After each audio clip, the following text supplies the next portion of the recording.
अस्सलाम वालेकुम प्यारे दोस्तों। आज हम आपको बहुत ही दिलचस्प कहानी सुनाने जा रहे हैं। एक दिन बहार के शुरू में एक शख्स नदी के पानी में सोना तलाश कर रहा था। घने जंगल के करीब उसने शेर की गर्ज की आवाज़ सुनी। उसने बहुत एहतियात से इर्द गिर्द देखा। गर्ज की आवाज़ दोबारा आई।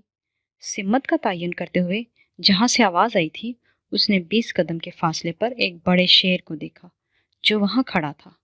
आदमी शिकारी ना था और ना ही उसका इरादा दरिंदे को मारने का था अगर वो उस पर हमला ना करे। उसने जंगल में काफी साल गुजारे थे और वो जानता था कि शेर खूंखार दरिंदा होता है। वो इस खतरनाक सूरत हाल से निकलने की कोशिश कर रहा था। शेर उसकी तरफ बढ़ा तब उसने धीमी आवाज में कराहना शुरू कर दिया। आदमी ने देखा शेर का पिछला पंजा एक फंदे में फंसा हुआ है। आदमी ने फंदे में फंसे दरिंदे की जानब बढ़ना शुरू कर दिया, जो कि आदमी के करीब आने पर डरा हुआ दिखाई दे रहा था, और जल्दी से वो इतना पीछे हट गया जितनी के फंदे की जंजीर ने उसे जाने दिया।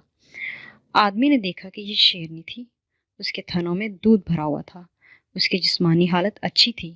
इस बात का कभी इम्कान था कि उसे फंसे हुए अभी 2 ही दिन हुए होंगे। आदमी वहां हैरानी में खड़ा काफी देर ये सोचता रहा कि क्या करे। उसने वापस मुड़ने की हरकत की। तब उसे भूखी शेरनी के बच्चों का ख्याल आया जो अपनी माँ का इंतज़ार कर रहे होंगे। बच्चे और उनकी माँ के लिए ज़रूर कुछ न कुछ करना चाहिए, वो सोचने लगा। उसने शेरनी के बच्चों को तलाश करना शुरू कर दिया, जो उसे करीबी चट्टानों के गार में मिल गए। वो यकीनन भूखे थे। भूख ने बच्चों को अजनबी मखलूक से डरना भुला दिया, और उसने एक एक करके बच्चे कपड़े के थैले में डाले और उन्हें उनकी माँ के पास ले आया, जो कि फंदे में गिरफ्तार थी। बच्चे जल्दी से अपनी माँ के पास चले गए। आदमी एक महफूज जगह पर खड़ा होकर बच्चों और माँ के मिलने का खूबसूरत मंजर देखता रहा। थोड़ी देर के बाद वो उनकी तरफ बढ़ने लगा, लेकिन एक गुस्से भरी गर्ज ने उसे वहीं रोक दिया। माँ ने उसको बच्चों के करीब आने की इजाज़त न दी। आदमी एक करीबी दरख्त के पास गया और उसके तने के साथ टेक लगाकर बैठ गया। मैं इस वहशी दरिंदे का एतमाद हासिल करने के लिए क्या करूं? उसने अपने आप से पूछा। वो वहां काफी देर बैठा रहा और फंसे हुए दरिंदे की मदद करने का तरीका सोचता रहा। तब वो खड़ा हुआ और तकरीबन भागता हुआ अपने आरजी लकड़ी के बने हुए कमरे में गया। थोड़ी देर बाद वो हाथ में गोश्त का टुकड़ा लिए वापस आ गया। उसने गोश्त का टुकड़ा शेरनी की तरफ फेंका। शेरनी ने थोड़ी सी हिचकिचाहट के बाद खाने का तोहफा कबूल कर लिया और उसे खा लिया। चारों बच्चे जिनकी भूख मिट चुकी थी आदमी के पास आए और उसके पास दौड़ने उछलने कूदने लगे। ऐसा मालूम होता था उन्हें आदमी पे पूरा एतमाद हो गया है। अगले चंद रोज तक आदमी शेरनी को दिन में 2 मरतबा खुराक देता।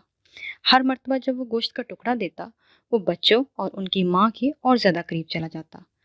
5वें दिन जब शेरनी गोश्त का टुकड़ा खा रही थी, आदमी उसके करीब आकर बैठ गया।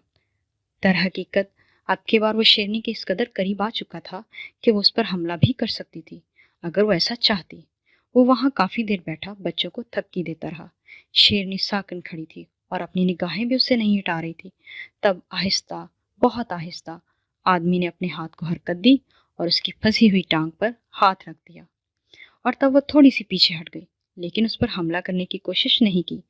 आदमी और करीब हुआ और उसने पंजे को देखा, जो असल में फंदे में फंसा हुआ था और सूजा हुआ था। वो जानता था अगर ये फंदे से आज़ाद हो गई तो जल्द ठीक हो जाएगी।